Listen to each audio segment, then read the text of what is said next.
Hey everybody, it's the Man Master here. I'm just doing a video. I haven't done a huge volume of videos the last couple weeks, and honestly, part of that is because I'm looking for a new full-time job. I'm still working the same job that I'm working, but I've been getting interviews and stuff like that, so I haven't had enough time to do as many videos. And just the other reason is because my off time is spent either doing music or playing Castlevania Symphony of the Night. So, because I got it from my phone, the phone that I'm recording this on. So, anyways, when I'm doing that, I can't record videos unless I do it on my computer, which I don't want to do at this point. So, this video, as you probably saw, is my decision that I made today that kind of saddens me, but at the same time, I don't know what else to do. I decided to unsub from Kyle Kulinski, and I'll say why. So, I've been watching a lot of people. A lot of people are just going insane, one way or the other. Jimmy Dore today had Robert Malone on, or I don't know if that was yesterday, on his channel. I mean, people are going all these different directions. Rose McGowan, which I'm going to do a video about next, endorsed Larry Elder, and then he lost with the recall, and then all the media is like, this is a consensus on what to do about the virus because Newsom won. No, it's not. There was really no chance for him to win in the most blue state of blue in the United States. So, especially a far right guy like Larry Elder, which I'll go into. So, I unsubbed from Kyle Kulinski, and I don't know. I just can't deal with it. I've had a lot of people unfollow me or delete me on Facebook lately. Just, it's like 3 or 4 people. It feels like a lot. So it's gone insane. This whole thing has gone nuts. People have dug into their respective camps. A lot of moderates are being, shut out too. I think I'm going to list a few people that I consider moderates about the virus stuff, and that's Monica Gandhi, Zubin Damania, Prasad. I forgot his first name. Dr. Prasad, I was calling that. There's been a lot of people that are actually moderates. They're against a lot of the mandates, but they're also pro, the shot. Try to use code words because YouTube is notoriously fickle when it comes to that stuff. And, I probably count myself among the moderates in a certain way. People might think I'm right-wing and really far into these conspiracy theories. My whole thing is like, why even take chances on these conspiracies being true? I don't think they're true. I don't think we're going to have this, 1984 meets Brave New World meets Animal Farm thing in America or around the world. But then again, you look at Australia right now and all these places. Hopefully it's not forever. It's not permanent. Things have been fluid to some extent. Hence all the mandates taken away, put back on, taken away. It's like, but I would count myself as preferring the moderates to many of the people on both sides, and they're being shut out, because I don't think I've used this code for a while because I watched this other guy, Matt McKinley, Action Jackson Nation movie, The Shot. In other words, I don't think it's as harmful as a lot of the conspiracy crowd says it is. I think also at the same time, they have good points, legitimate concerns with mandates and forcing people to do things of their bodily autonomy, with regards to that. So it's all a mess. So we have people just being pushed all over the place, crazy all over the place. Well, one of those people is Kyle Kulinski, because he's defending Biden and says he wasn't being forceful, because Jake Tapper came out and said, oh, he's not being, he's cajoling people into getting the shot. And I'm like, yeah, he's being a dick. He's being a huge dick about it. It's like, we've been patient enough, and Kyle Kulinski just can't see it. But it's just part of a pattern that Kyle Kulinski has been apologetic. oh, it was the greatest thing in any presidency I've seen in my lifetime about the withdrawal of Afghanistan. So he's going the Cenk Uyghur direction. He wants that money. You know, he wants that. I don't know if he wants a Katzenberg cash and if he doesn't already have it. So it kind of pisses me off. It kind of saddens me because I've watched him since like 2013 or 2014. I've been watching these people for a long time on YouTube. So it sucks. But I still watch Vanguard, still watch Hard Lens Media, still watch Jimmy Dore, still watch Glenn Greenwald, still watch Breaking Points, even though Kyle sometimes is on there. Because those two are actually pretty intelligent about this stuff, Crystal Ball and Sagar and Jetty. But Kyle has just gone far beyond what I accepted as far as that goes. So it's a sad day, but we're all being, put into our respective camps, so to speak. Like we're all digging in and, nailing down all these crazy positions. I just need to I'm trying to get away from it, trying to get the whole conversation out of it. And that's part of the reason why I haven't been on YouTube as much doing videos. I want to maybe shift the focus to other things as well. I'm actually reviving my podcast, which is called Esotercy, in the next couple of weeks. And I'm going to more than likely have a guest. And we're going to talk about a lot of cool stuff. I'm going to make some basic comments about the virus stuff, but other than that, I don't think it's going to be about that. It's going to be about the occult, music, culture, all sorts of stuff. So you can check it out on Spotify. So yeah, I quit watching Kyle Kulinski. I couldn't handle it. It really made me mad, pissed me off how he was downplaying Biden's comments in his speech. It just that didn't make sense. The Kyle of 3 years ago probably, I don't know if he would have said this stuff. He's like, yeah, he was shaming people. It's dumb. Yeah, I agree with the blah, blah, blah, blah, blah. But he had no nuance about it. Did he watch the same speech I did?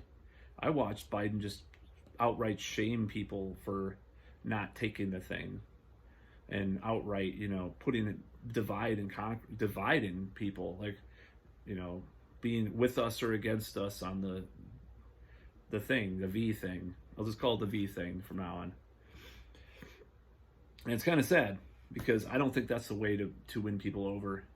If you want to decrease hesitancy, you're not going to win people over by cajoling them or shaming them, or it's kind of like a disciplinary family situation. It's like, oh, we've got to beat them into submission, the kids, so they follow and they're scared.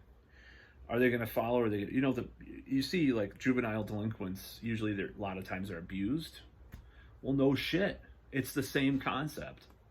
People don't want to see that kind of thing. It's the same concept as torture, with the 9/11, the Iraq War. You're not going to, if you try to force people to do something, they're going to rebel and resist, period. And the only way to do this, in my opinion, is what the Vanguard said. The Vanguard's a channel on YouTube, these two young guys that are leftists, They're like, well, they should have paid people another stimulus check and then had them do the thing with that. Like I said, you can get this stimulus check if you do the thing, right?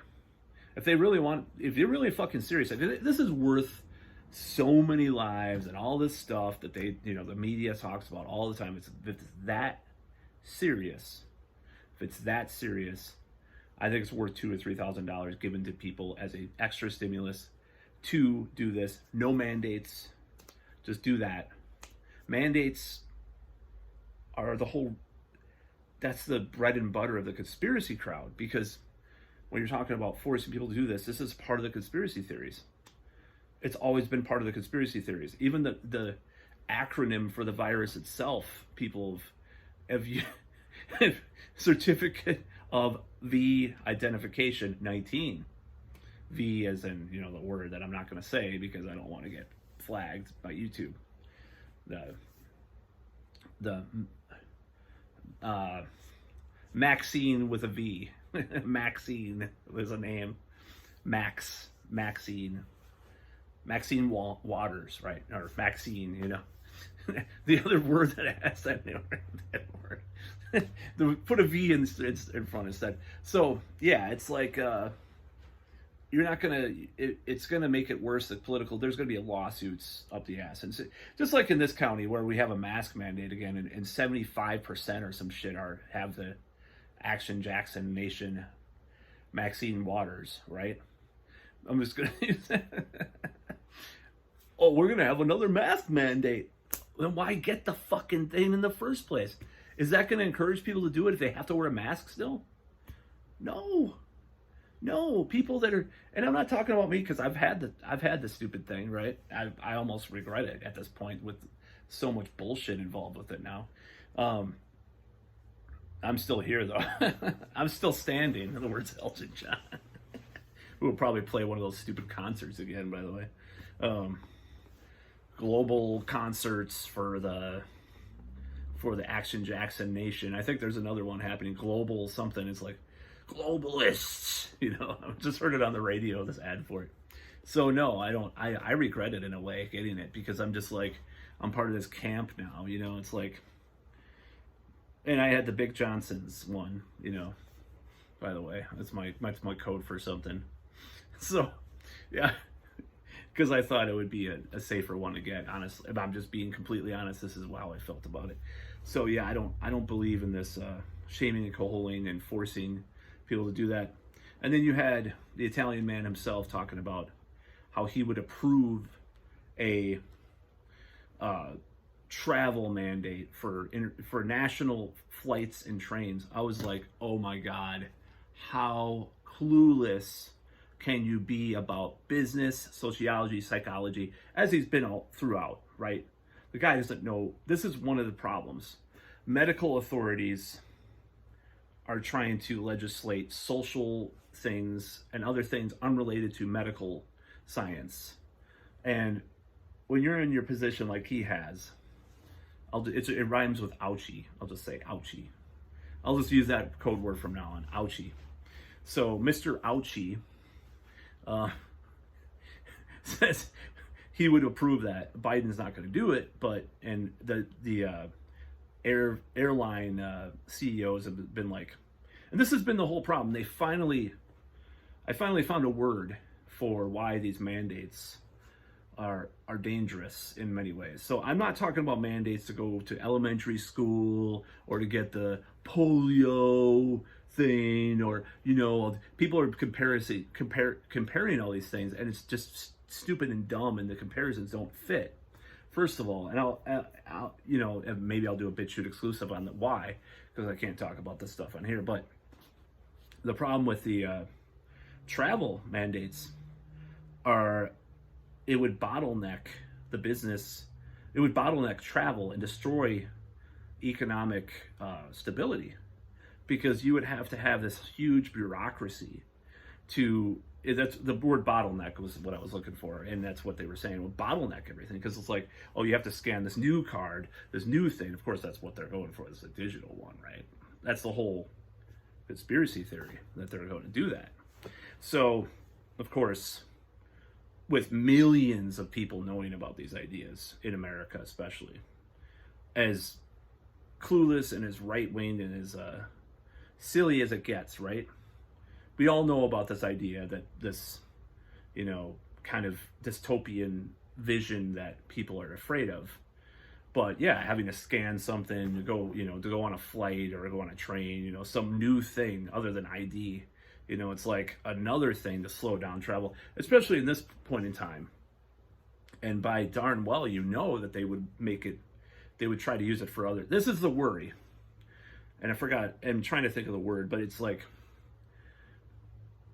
it's the worry is it would lead to other things that are not needed, right? Let's say we need this. Let's just be hypothetical. I'm going to be a little bit play devil's advocate here. Say we need these mandates without any kind of sunset clause, like saying, okay, well, when the virus is at this number or whatever, we have this cure, this, you know, what else that just totally is effective, then we'll stop these mandates. You know, without a sunset clause, it could lead to other things. I mean, look at 9/11 and all this, like, just all this surveillance and all this crazy stuff afterward. It doesn't make really any sense that, you know, we still have these things if threats go away. So, and you know, you could argue if those threats have really gone away or not, but that's the whole problem with this whole thing. And then people don't seem to realize that a lot of liberals are just going along and bending over. I've always called this the liberals 9/11. Like my former roommate probably, you're calling it the liberals 9/11. I don't believe that. It's like, that's exactly why you don't believe it, dude. Because it's the liberals 9/11. The right wing, the Republicans had their 9/11. And if you're either with them or you're with the terrorists, you're a piece of shit if you want to pull out of Afghanistan or Iraq. You're just a clueless terrorist sympathizer. Now you're a sympathizer with these evil people that want everybody dying, a republic. It's just the other side of that. It's just a different concept. I did a video last year about this, clearly stating what I meant by that, by the way. So I think it was April of last year. April, holy shit. That was pretty early on. So yeah, I'm not happy with what's going on and how we're always being put in these camps and, put in these different pigeonholing ourselves and just like clampering down in our own respective bubbles of politics. It's really sad.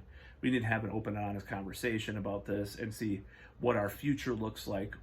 Are we ever getting back to normal? Apparently not. I don't think we'll ever get back to normal, really. It'll never be the same again. That's what they said in the beginning. Maybe they were warning us, all these people, we'll never have normal again. You'll never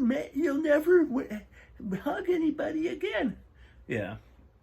So I don't know. There'll be some normality some places for some people. And it depends on where you're at. It's more fluid now. It's going to be more fluid and more crazy. And things are going to get crazy, like I predicted in my video. I think November is going to be the apex of this whole thing. This is just my personal observation. I don't even mean like the virus itself. I mean just like shit's going to hit. The storm is going to hit. I just know. And hopefully we'll survive as a country after that. But I just predict. This is just a prediction. I don't know what's going to happen exactly, but I see it happening. So we will have to weather the storm. Survive the storm, survive the change, what's going on. I'm going to paraphrase one of my lyrics. Anyways, that's about all.